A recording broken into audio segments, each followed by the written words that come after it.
आज की एक बहुत अहम डेवलपमेंट है कि अब बांग्लादेश की प्राइम मिनिस्टर शेख हसीना जो है वो अपने ओहदे से मुस्ताफ़ी होकर मुल्क से बाहर चली गई हैं किसी ख़ास और सेफ़ मुकाम पर। कहा यह जा रहा है कि भारतीय मीडिया ये कह रहा है कि उनको भारत भेज दिया गया है।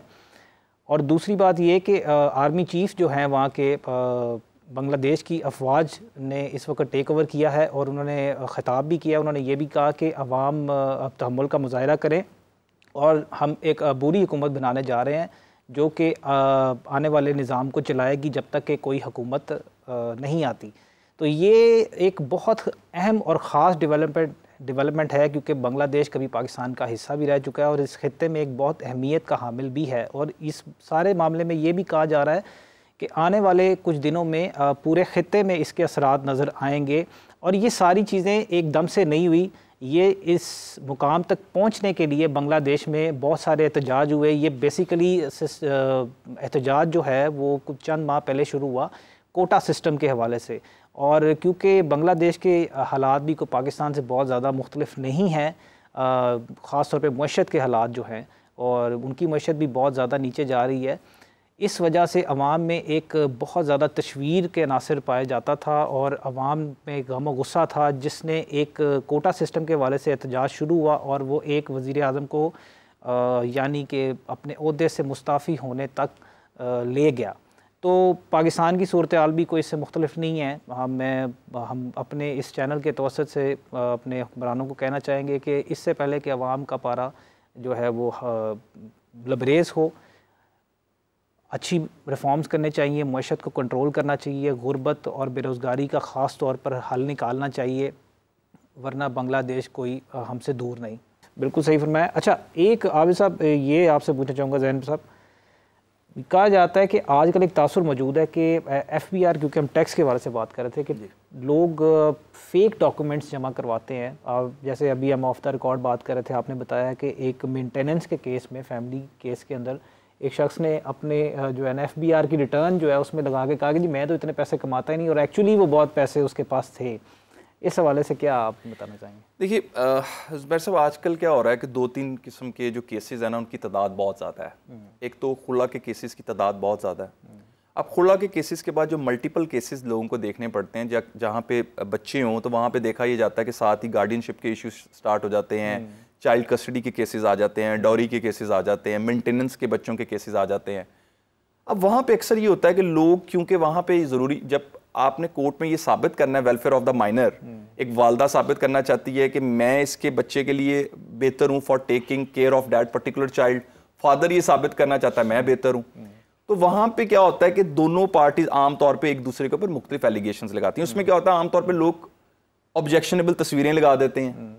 आमतौर पे लोग, अगर फर्ज करें कोई मेंटेनेंस के केस में गया है तो वहाँ पे वो ये साबित करने के लिए कि जो इनकम एक्चुअली ये बता रहे हैं वो इनकी ये इनकम नहीं है, एक्चुअल इनकी इनकम जो इनकी FBR रिटर्न्स में आ रही है वो ये है।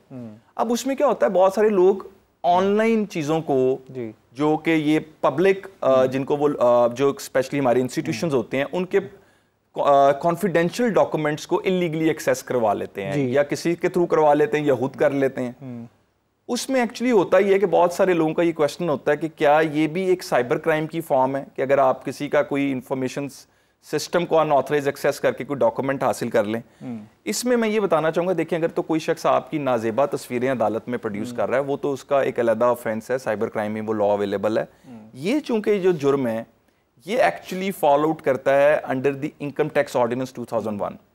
बहुत सारे मेरे पास ऐसे केसेस आए जहाँ पे लोगों के साथ ये इश्यूज हुए। एक्चुअल ये जो सेक्शन इसका जो इनकम टैक्स ऑर्डिनेंस का सेक्शन 216 सब सेक्शन 1 है, उसमें ये बताया गया है कि ये जो डॉक्यूमेंट्स हैं या जो रिटर्न्स हैं ये कॉन्फिडेंशियल है। ठीक, अगर कोई शख्स इसका मिसयूज करता है तो इसकी सजा section 198 of the income tax ordinance 2001 में बताई गई है, जो कि 1 साल पनिशमेंट है और इसमें जो फाइन है वो 5 लाख है। तो ये लोगों की इंफॉर्मेशन के लिए है कि अगर आपके साथ ऐसा होता है तो जो फॉर्म है, जो राइट फॉर्म है, that is provided under the income tax ordinance 2001। अक्सर क्या होता है, हम लॉस को ओवरलैप करते हैं, हम समझते हैं कि जो चीज भी ऑनलाइन कमिट हो जाएगी that eventually falls into the prevention of electronic crimes act. Although when there is a specific law available, there is a special law available on that particular subject, then remedy comes under that particular law. बहुत शुक्रिया जैन साहब, आपने इतनी ख़ास और अहम मालूमात लोगों को फराहम की, और ख़ास तौर पर जो डिजिटल टेररिज्म के हवाले से आपने बात की कि रिफॉर्म्स की बहुत ज़्यादा ज़रूरत है। नाज़रीन, अब हम चलेंगे अपने प्रोग्राम के इख्तिताम की तरफ, लेकिन इख्तिताम से पहले आपको बताता चलूँ कि बिल्कुल सही फरमाया। अच्छा, एक आबिद साहब ये आपसे पूछना चाहूँगा जैन साहब, कहा जाता है कि आजकल एक तासुर मौजूद है कि FBR, क्योंकि हम टैक्स के बारे से बात कर रहे थे कि लोग फेक डॉक्यूमेंट्स जमा करवाते हैं। जैसे अभी हम ऑफ द रिकॉर्ड बात कर रहे थे, आपने बताया कि एक मेंटेनेंस के केस में, फैमिली केस के अंदर एक शख्स ने अपने जो है ना FBR की रिटर्न जो है उसमें लगा के कहा कि जी मैं तो इतने पैसे कमाता ही नहीं, और एक्चुअली वो बहुत पैसे उसके पास थे।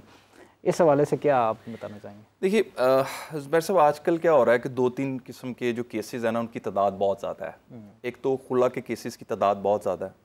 अब खुला के केसेस के बाद जो मल्टीपल केसेस लोगों को देखने पड़ते हैं, जहाँ पे बच्चे हों तो वहाँ पे देखा ये जाता है कि साथ ही गार्डियनशिप के इश्यूज स्टार्ट हो जाते हैं, चाइल्ड कस्टडी के केसेस आ जाते हैं, डॉरी के केसेस आ जाते हैं, मेंटेनेंस के बच्चों के केसेस आ जाते हैं। अब वहाँ पे अक्सर ये होता है कि लोग, क्योंकि वहाँ पे ज़रूरी, जब आपने कोर्ट में ये साबित करना है वेलफेयर ऑफ द माइनर, एक वालदा साबित करना चाहती है कि मैं इसके बच्चे के लिए बेहतर हूँ for taking care of that particular child, father ये साबित करना चाहता है मैं बेहतर हूँ, तो वहाँ पे क्या होता है कि दोनों पार्टीज आमतौर पे एक दूसरे के ऊपर मुख्तलिफ एलिगेशंस लगाती हैं। उसमें क्या होता है, आमतौर पे लोग ऑब्जेक्शनेबल तस्वीरें लगा देते हैं। आमतौर पे लोग, अगर फर्ज करें कोई मेंटेनेंस के केस में गया है, तो वहाँ पे वो ये साबित करने के लिए कि जो इनकम एक्चुअली ये बता रहे हैं वो इनकी ये इनकम नहीं है, एक्चुअल इनकी इनकम जो इनकी FBR रिटर्न्स में आ रही है वो ये है।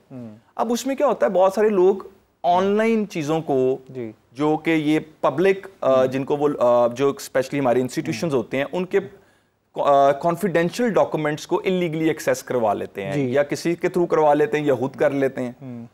उसमें एक्चुअली होता ही है कि बहुत सारे लोगों का ये क्वेश्चन होता है कि क्या ये भी एक साइबर क्राइम की फॉर्म है, कि अगर आप किसी का कोई इंफॉर्मेशन सिस्टम को अनऑथराइज एक्सेस करके कोई डॉक्यूमेंट हासिल कर लें। इसमें मैं ये बताना चाहूँगा, देखिए अगर तो कोई शख्स आपकी नाजेबा तस्वीरें अदालत में प्रोड्यूस कर रहा है, वो तो उसका एक अलग ऑफेंस है, साइबर क्राइम में वो लॉ अवेलेबल है। ये चूंकि जो जुर्म है ये एक्चुअली फॉलो आउट करता है under the income tax ordinance 2001। बहुत सारे मेरे पास ऐसे केसेस आए जहाँ पे लोगों के साथ ये इश्यूज हुए। एक्चुअल ये जो सेक्शन इसका जो इनकम टैक्स ऑर्डिनेंस का सेक्शन 216 सब सेक्शन 1 है, उसमें ये बताया गया है कि ये जो डॉक्यूमेंट्स हैं या जो रिटर्न्स हैं ये कॉन्फिडेंशियल है। अगर कोई शख्स इसका मिसयूज करता है तो इसकी सजा section 198 of the income tax ordinance 2001 में बताई गई है, जो कि 1 साल पनिशमेंट है, और इसमें जो फाइन है वो 5 लाख है।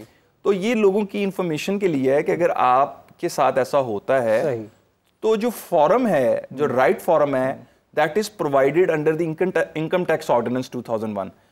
अक्सर क्या होता है, हम लॉस को ओवरलैप करते हैं, हम समझते हैं कि जो चीज भी ऑनलाइन कमिट हो जाएगी that eventually falls into the prevention of electronic crimes act. Although when there is a specific law available, there is a special law available on that particular subject, then remedy comes under that particular law. बहुत शुक्रिया जैन साहब, आपने इतनी ख़ास और अहम मालूमात लोगों को फराहम की, और ख़ास तौर पर जो डिजिटल टेररिज्म के हवाले से आपने बात की कि रिफॉर्म्स की बहुत ज़्यादा ज़रूरत है। नाज़रीन, अब हम चलेंगे अपने प्रोग्राम के इख्तिताम की तरफ, लेकिन इख्तिताम से पहले आपको बताता चलूँ कि